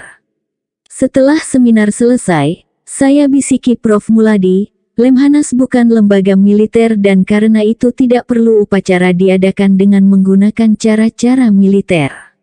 Lemhanas adalah lembaga sipil yang dititipkan pembinaannya oleh Presiden Soekarno kepada Departemen Pertahanan waktu itu tahun 1965.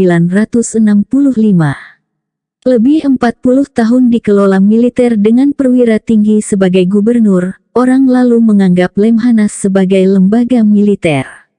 Waktu menulis catatan ini Prof. Muladi sudah lama berhenti dari jabatan gubernur. Saya tidak tahu apakah cara-cara militer sudah sempat dia hapuskan di Lemhanas. Tapi di Praha, dengan otoritas saya sebagai dubes, saya hapuskan cara-cara militer tersebut. Sebagai ganti komandan upacara, saya melatih sendiri istri seorang diplomat untuk menjadi Master of Ceremony. Di kemudian hari saya mendapat informasi upacara dengan cara-cara militer dihidupkan kembali oleh dubes, seorang diplomat karir yang menggantikan saya. Kebiasaan pejabat KBRI memonopoli semua kegiatan upacara juga saya ubah. Kalau sebelumnya untuk membaca teks pembukaan UUD 45, pembacaan teks proklamasi, teks Pancasila, dan bahkan pembacaan doa dimonopoli oleh para diplomat di KBRI, kebiasaan tersebut saya ubah dengan melibatkan masyarakat Indonesia di negara itu. Ini upacara kenegaraan, dan negara milik kita bersama, jadi jangan kita melakukan monopoli, kata saya. Kita di KBRI hanya menyiapkan dan bertanggung jawab terlaksananya upacara dengan lancar dan tertib. Begitu penjelasan saya kepada para staf. Mendapatkan warga negara Indonesia untuk membaca teks-teks Pancasila, pembukaan UUD 45 dan sebagainya tidak sulit. Di Praha cukup tersedia warga, salah seorang di antaranya adalah pegawai DHL yang oleh kantor pusatnya kebetulan ditugaskan di Ceko. Yang repot adalah pembaca doa. Waktu itu sulit mendapatkannya di Praha. Tiba-tiba saya teringat seorang mahasiswa lulusan Institut Pertanian Bogor yang mengikuti program doktor di Brno. Namanya Khomeini Hasan. Saya minta Khomeini didatangkan dari kota yang jaraknya sekitar 200 km dari Praha. Anda bernama Khomeini, nama meyakinkan untuk membaca doa. Nah, pada upacara besok Anda yang saya beri kehormatan membaca doa. Alhamdulillah, semua berlangsung lancar. 3 tahun berturut-turut selama saya masih di Praha upacara tanpa meniru tentara berjalan lancar. Hal kedua yang rasanya menarik juga untuk saya catat adalah petisi para staf lokal, orang Indonesia dan orang Ceko secara bersama. Mereka menuntut kenaikan gaji yang sudah belasan tahun tidak dinaikkan. Gaji mereka dalam dolar. Terakhir mereka mendapat kenaikan pada tahun 1993 yakni ketika nilai dolar sama dengan 41 korun. Pada saat petisi mereka sampaikan, nilai dolar sudah turun hingga hanya 14 korun. Sebelum petisi itu, tukang kebun KBRI, orang Ukraina, sudah lebih dulu meninggalkan pekerjaannya karena permintaan kenaikan gajinya tidak mendapatkan tanggapan positif. Kini mereka secara bersama menulis petisi dan kalau tidak ditanggapi dengan baik dan lalu berhenti secara berjamaah, KBRI bisa lumpuh. Ekonomi Ceko sedang berkembang sehingga tidak sulit mendapat pekerjaan waktu itu. Karena faktor bahasa, KBRI sangat bergantung pada pegawai lokal tersebut. Kalau mereka ramai-ramai berhenti, KBRI kemungkinan amat besar tidak bisa berfungsi secara normal. Petisi dan akibatnya jika diabaikan, saya laporkan ke Jakarta. Seperti biasa, jawaban lambat dan tidak terlalu jelas pengarahannya. Terdesak, saya memutuskan untuk berkonsultasi ke teman-teman sesama dubes Indonesia di berbagai negara Eropa. Mereka kebanyakan adalah diplomat karir, artinya pegawai Kemlu yang lebih tahu aturan kepegawaian dan penggajian.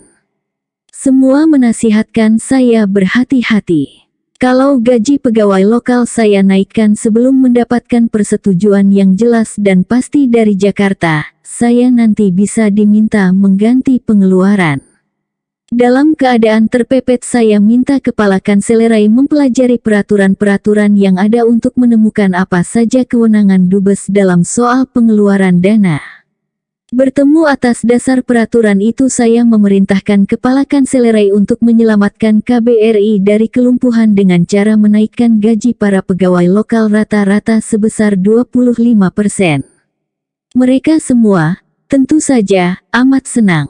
Bahkan ada yang datang mengucapkan terima kasih sembari mencium tangan saya. Alhamdulillah, sampai sekian tahun setelah balik dari Praha, saya aman-aman saja dari kewajiban mengganti pengeluaran sebagai hukuman menaikkan gaji para pegawai lokal tersebut. Hal ketiga yang ingin saya sampaikan adalah mengenai kualitas staf saya di Praha. Sekali lagi, sebagai bukan diplomat karir saya berprasangka baik kepada keterampilan dan kebolehan staf saya.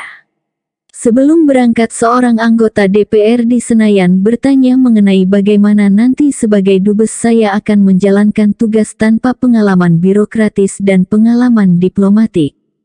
Jawab saya, seperti juga tidak ada sekolah presiden, sekolah menteri, atau sekolah untuk terpilih dan menjabat sebagai anggota parlemen, sekolah dubes juga tidak ada. Yang ada sekolah diplomat untuk jadi pembantu dubes. Saya akan memanfaatkan keahlian para staf saya yang terlatih khusus dan profesional, kata saya dengan yakin. Ternyata harapan saya tidak seluruhnya menjadi kenyataan. KBRI Praha mempunyai 7 staf yang berstatus diplomat. Ketika saya tiba, 2 di antaranya sakit serius dan meninggal tidak lama setelah tiba kembali di Jakarta. 2 orang ini sangat senior. Yang lainnya diplomat muda, penempatan pertama atau kedua yang tampaknya kurang dipersiapkan oleh Kementerian Luar Negeri. Contoh, diplomat muda yang mengurus budaya dan hubungan dengan media, sama sekali tidak memiliki pengetahuan mengenai bidang yang saya tugaskan padanya.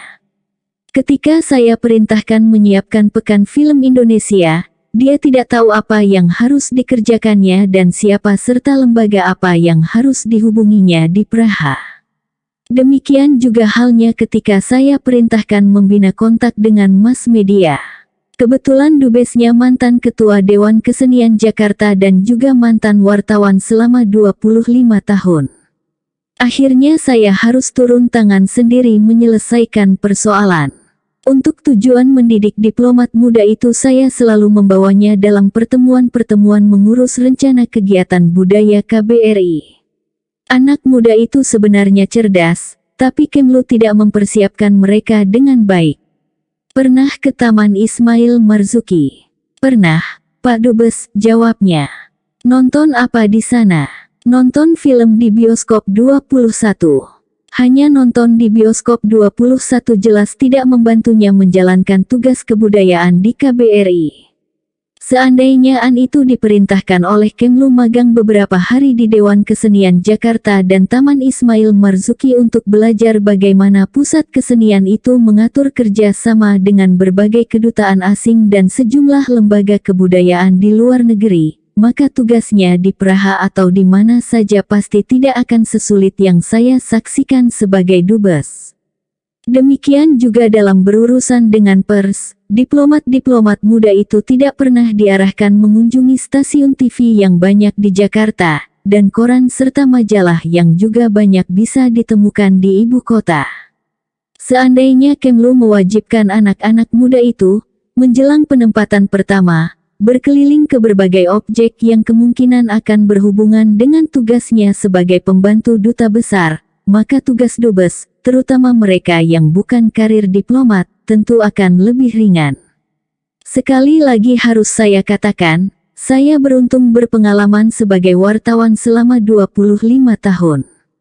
Dengan pengalaman itulah saya bekerja sebagai dubes merangkap sebagai korektor dan editor bahasa laporan-laporan yang ditulis oleh para staf saya. Bahasa Indonesia mereka pada umumnya kurang menggembirakan. Tapi harus dengan segera saya katakan, ini bukan melulu kesalahan para diplomat muda tersebut. Sebagai profesor yang harus memeriksa banyak makalah atau jawaban ujian para mahasiswa, persoalan yang sama juga saya hadapi di berbagai perguruan tinggi tempat saya mengajar. Inilah akibat pengajaran bahasa Indonesia yang salah. Dari sekolah dasar sampai sekolah menengah atas yang selalu diajarkan adalah tata bahasa. Pelajaran mengarang tidak ada, pelajaran kesusastraan hampir tidak kebagian tempat. Akibatnya generasi muda kita tidak terampil menggunakan bahasa Indonesia sebagai media ekspresi atau medium komunikasi. Dengan singkat saya ingin tekankan bahwa yang salah dalam hal ini bukan para diplomat muda itu. Mereka umumnya cerdas-cerdas. Yang salah adalah Kementerian Luar Negeri dan sistem pendidikan, khususnya sistem pengajaran bahasa Indonesia kita. Sebelum mengakhiri catatan pengalaman sebagai dubes ini, saya ingin secara singkat mengenang sahabat lama saya, almarhum Dr. Syahrir yang berkunjung ke Praha bersama istrinya, Dr. Kartini Panjaitan Syahrir. Waktu itu Dr. Syahrir adalah anggota Dewan Pertimbangan Presiden yang sedang menjalankan tugas ke Swedia. Dalam perjalanan pulang dari London, suami istri itu memerlukan menengok saya di Praha. Selama di Praha, sebagaimana biasanya, kami kebanyakan sibuk berdiskusi saja.